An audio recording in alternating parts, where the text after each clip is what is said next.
분석 시작하겠습니다. 네, 리플 금일 큰 하락이 나오고 반등이 나오고 있는데요. 제가 아까 새벽 영상에서 좀 말씀을 드렸던 게 지금 나오는 반등은 결국에 0.63달러 이태리에 대한 하락분에 대한 되돌림의 과정이다라고 말씀드렸습니다.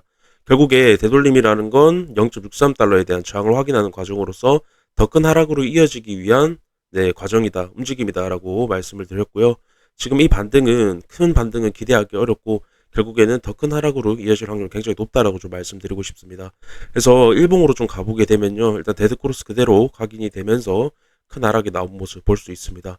그래서 보시면 제가 이 MACD 지표에 대해서 말씀을 드렸던 게 큰 이격이 발생하고 강하게 꺾이는 그림은 데드크로스로 그대로 이어질 확률이 높다라고 말씀을 드렸고 이때 가짜뉴스가 나왔던 부분 데드크로스 잠시 회복하는 모습을 보여줬지만 다시 내려버리면서 데드크로스를 각인시켰던 부분 굉장히 좋지 않은 하락 전조 증상이라고 좀 말씀을 드렸는데요. 지금 굉장히 지금 차트가 좋지 않다라는 겁니다. 그만큼. 그래서 지금 추가적으로 말씀을 드릴 부분은 0.63달러 이탈 나오면서 이 큰 채널에 대한 지지선도 이탈을 시키기 위해 반등을 하고 있다라는 겁니다. 그래서 현재 반등에 초점을 맞출 게 아니라 지금 0.63달러 이탈 나오면서 큰 채널의 상단 부분도 깼다라는 겁니다. 큰 채널의 상단 부분 이탈이 나오면 결국 제가 0.4달러까지 열려있는 그림이다. 그렇게 말씀드려서 굉장히 위험한 그림이라고 말씀을 드렸고 결국에 0.4달러까지 하락이 나온다라는 건 결국 채널의 하단부를 깨려는 의지로 봐야 된다라고 말씀드렸기 때문에 결국에 이 구간만 이탈이 나와도 300원대까지도 위협을 줄 수 있다는 겁니다. 결국에 이 채널에 대한 이탈이 나오면 하락부는 300원대까지 연결이 돼 있습니다. 채널의 크기만큼. 그래서 굉장히 지금 위험한 그림이라고 한 번 더 말씀을 드리고 싶고요.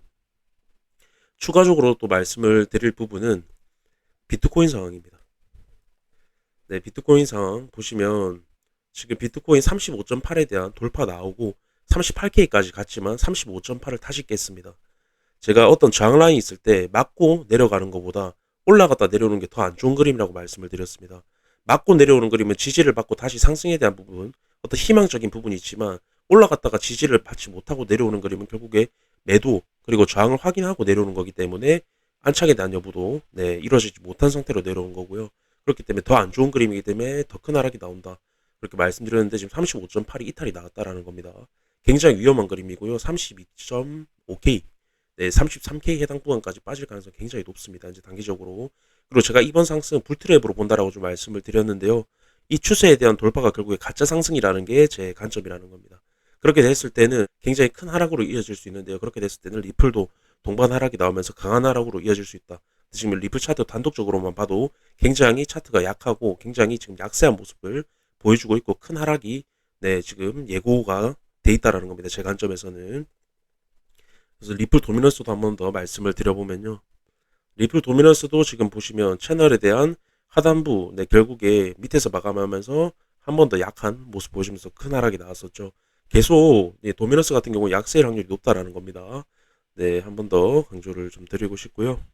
리플 다시 가보게 되면 지금 주봉 한번 가보겠습니다.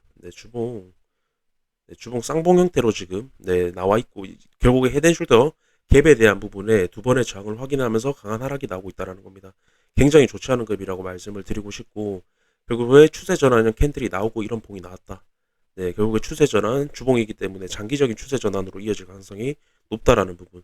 이 어떤 주봉 말고도 아까 단기적으로 말씀을 드렸던 0.4까지 열려 있고 0.4를 간다라는 건 더 큰 채널에 대한 이탈 부분까지 생각을 할 수 있는 굉장히 위험한 그림이라고 말씀을 드렸습니다.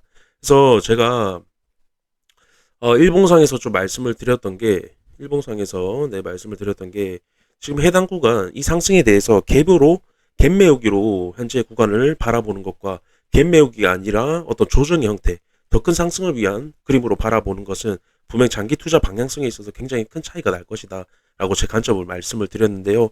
그 관점 여전히 변함없고 결국에 제가 중장기 관점 300원대라고 말씀드렸지만 아까도 말씀드렸다시피 300원이 300원도 물론 가격적인 하락에서 중요하지만 일단 이런 식으로 지금 마지막 상승 추세라고 말씀을 드렸고 하락 추세로 전환이 된다라는 건 이런 식의 장기 하락 행보가 나올 가능성이 높다라는 건데요. 굉장히 낮은 가격에서 장기 하락 행보를 해버리면 굉장히 힘든 장이 올 수 있습니다. 장기 투자로서. 그렇게 되면 평단가가 조금이라도 높았다라고 하면 어떤 악재나 이런 부분이 나왔을 때 매수를 해야 되는 부분에서 매도가 나가기 쉽고, 그리고 가장 중요한 건 현재 구간 밑에서 굉장히 행보를 많이 했기 때문에 해당 구간에서 뭐 호재나 이런 부분 굉장히 많이 나왔었죠. 제가 생각하기로는 해당 구간에서 비중을 많이 가져가신 분들이 굉장히 저는 장기 투자로서 많으실 거라고 생각을 합니다. 그래서 해당 구간이 만약 바닥이 아니라 여기서 70%, 이전에는 여기서 70%를 뺐습니다. 70% 정도 하락을 해버리면 네, 아마 네, 이전보다 더 많은 좀 투매에 대한 물량이 저는 나올 거라고 생각을 하는데요. 그래서 이 하락에 대한 부분을 지금 어느 정도 예상을 하고 있는 것과 예상을 하지 못하고 있는 것은 분명 장기 투자에 있어서 분명 어느 방향성에 대해서 차이가 날 거다라고 저는 생각을 하고요. 그 부분 좀 말씀을 드리면서 영상 마무리하도록 하겠습니다. 감사합니다.